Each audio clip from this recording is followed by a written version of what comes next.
First off, Happy New Year's, guys. And we made it to 2022 after a wild 2021. And I'm sending all types of positive energy you guys' way. And let's make this year the better year compared to last year. Did that make sense? Let's just make this year better than last year. So let's not waste too much time, y'all. Let's get straight into the topic, right? So we're talking about religion, right? And before you click off the video, I know religion can be a little bit boring for you guys, but it's not just religious, because I know not everybody's religious, spiritual, whatever. I know everybody's not in that realm and not at that point in their life or whatever. So we got 3 different things about faith that we're going to talk about, right? For a lot of people, faith can mean a lot, right? And the thing is that faith can mean anything from a range of, oh, my girl cheats on me. Do I have the faith that she won't cheat on me again, so I take her back? Probably not. Yes! Yes! But we're going to go over all 3 keys of faith. And the 3 keys are including, does faith give me motivation? Why is faith often associated with religion? And why it's okay to have feelings with faith. Let's get straight into it. So is it just me, or is it just crazy that when you give faith to something or someone, it can give you more motivation than you ever had before? Like, if I tell you that you can make $1 million off playing video games, right? And of course, you're not gonna believe me off that, because, you know, why would you? $1 million playing off video games? Whatever. But when I show you that you can do it, then your faith starts to begin to develop, you know? It starts to begin rolling in, if you want to say that. And from that point on, you begin to have faith in me, because I showed you how to get there, and now you have faith that it can work for you too. And now that I showed you how to do it, now you're more motivated to actually do it. You're more motivated to pursue playing those video games in the way that I showed you that you can make that money, right? Let's say you have faith in me, and I promise you the strength to be able to handle breakups, be able to handle heartbreaks. Will it motivate you to be more willing and more open to people, and more willing to the idea that you can love again, or you can love for the first time? Or if I show you, if you have faith in me, or you have faith in yourself, will you be more motivated to chase your dreams and go after all your goals? And I think over 90% of people would say yes, because to really accomplish anything, you have to be willing to take that leap of faith. You have to be willing to risk certain things, and when you risk some things, a lot of times you have faith in something that you'll be able to get back up from this fall. And you put your faith into this or that, whether it be a deity or not, that you can do this or that. So now you're more motivated to take that leap. Now you're more motivated to take that risk. And with risk, a lot of times, more often than we think, comes reward. And to truly succeed and accomplish anything in life, what do you need? Willingness, devotion, and what? Motivation, which derives from you, which is the belief and faith that you have in yourself. So if you have faith in yourself, what can stand in your way? Only you. You're the only obstacle when it comes to having faith in yourself. When you don't accomplish things, a lot of times you don't believe in yourself. You don't have that faith in yourself. But when you develop that faith within yourself, you become more motivated, and you know that things can work out in your favor, because you won't quit, you won't give up. Your will is too strong for any person or anything to stop it or to break it. So just remember to keep that faith within yourself and start developing faith within yourself if you don't already have it. So let's talk about our second point, right? Let's get straight into it.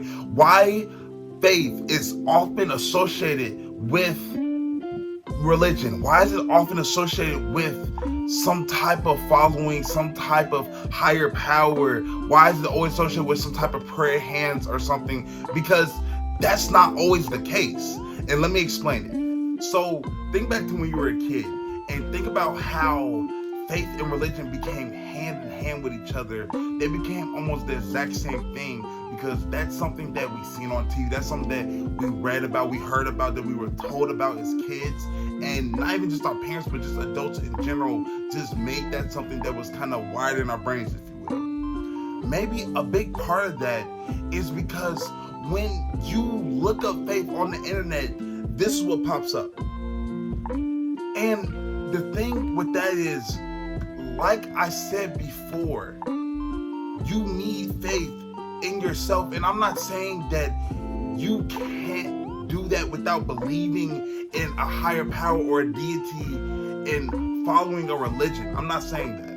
But what I'm saying is that faith isn't just for God. It isn't just for Allah. It isn't just for the highest power. A higher power isn't for the Most High. It's for us as well.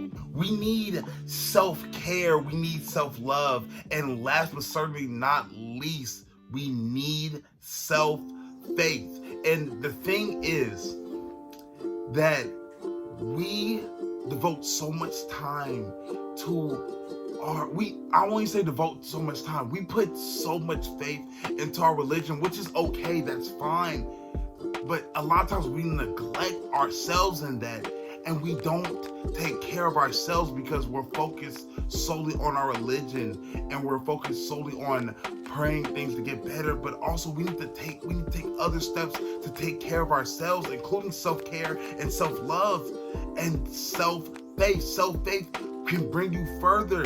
Religion is a thing that can help you 100%. Yes, if you believe it can help you, it can help you. But also self-faith can bring you to places you have never been before.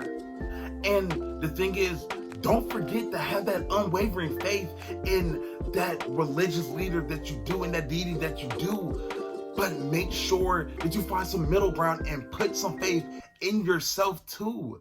It's crazy to think about, because the thing is, we have wrapped ourselves so much in putting faith in other things that we forget to put faith in ourselves. And that's an underlying tone in this video that you can clearly tell, is that we don't put enough faith in ourselves. So just remember that, create some middle ground and put some in you as well. Let's move on to the third point. It's okay to still feel feelings while having faith. Now, listen, I know it's gonna sound like I'm picking on religious people, but I'm not. I promise you, I'm not. I'm just saying from my personal experience and what I've seen from others and what others have told me. Now, for the most part, from my personal experience, I've seen a lot of religious people fall trap of this, is that when you have so much faith in something, you tend to neglect your feelings. Let's say you go through a death. You're going through a death, right? And the problem is you ignore the grieving part. You'll cry, but you don't truly get a chance to grieve and accept and understand all the things that's happening, because it's a saying that a lot of religious people go about. I mostly heard it within Christians, and it's something that says God puts its strongest battles in front of his strongest soldiers, or some variation of that, something like that.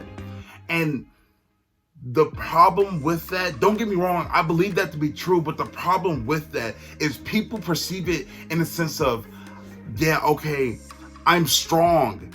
I'm really strong, so I shouldn't be feeling sad for more than a day. But that's not realistic. It's not. When you lose something, when you lose someone, you grieve. You're supposed to grieve. You're supposed to go through the 5 stages of grief. You're supposed to deal with these things in the way that helps you understand it, grieve it, get over it, and not even get over it, I'm sorry, but begin to learn how to cope with it and live with those losses, and begin to just come to understanding about it. Stop saying insert higher power's name here is doing this all for a reason, and they know what they're doing. Don't get me wrong, I believe everything happens for a reason, and they probably do know what they're doing. They do know what they're doing, but the thing is, instead of allowing yourself to feel what you need to feel, you take those quotes, they take those things, they run with it, and they feel like they feel as if they're not able to truly have the cry that they deserve about it. A a lot of times they feel as if they don't have the right to be mad about it. When in actuality, you have all the rights to be upset because you lost something. And I'm not even just talking about a loved one. You could have lost the opportunity that you really wanted. You could have lost a lot. We lose a lot in life. Humans lose a lot in life. But the thing is, it's different for everybody, and everybody doesn't get to cope because a lot of us are coped up in locked up in the sense of we need to rely on this religious person, this religious leader here, which is okay to do, but the thing is, you have to find middle ground with it. Stop acting like you didn't just go through a life-altering event. Stop acting like you're not allowed to feel, because now you're walking around on eggshells for yourself, from yourself. Because the thing is, you're going to bottle all that up. You're going to bottle all those emotions up, and you're going to be walking on proverbial eggshells, because when you're going around day to day, now you're almost like a ticking time bomb in the sense one thing can set you off, and now you're crying in the middle of public because you didn't deal with those emotions in private. Now you're breaking down in the middle of a store because something little happened. Like, you have to be willing to deal with this stuff.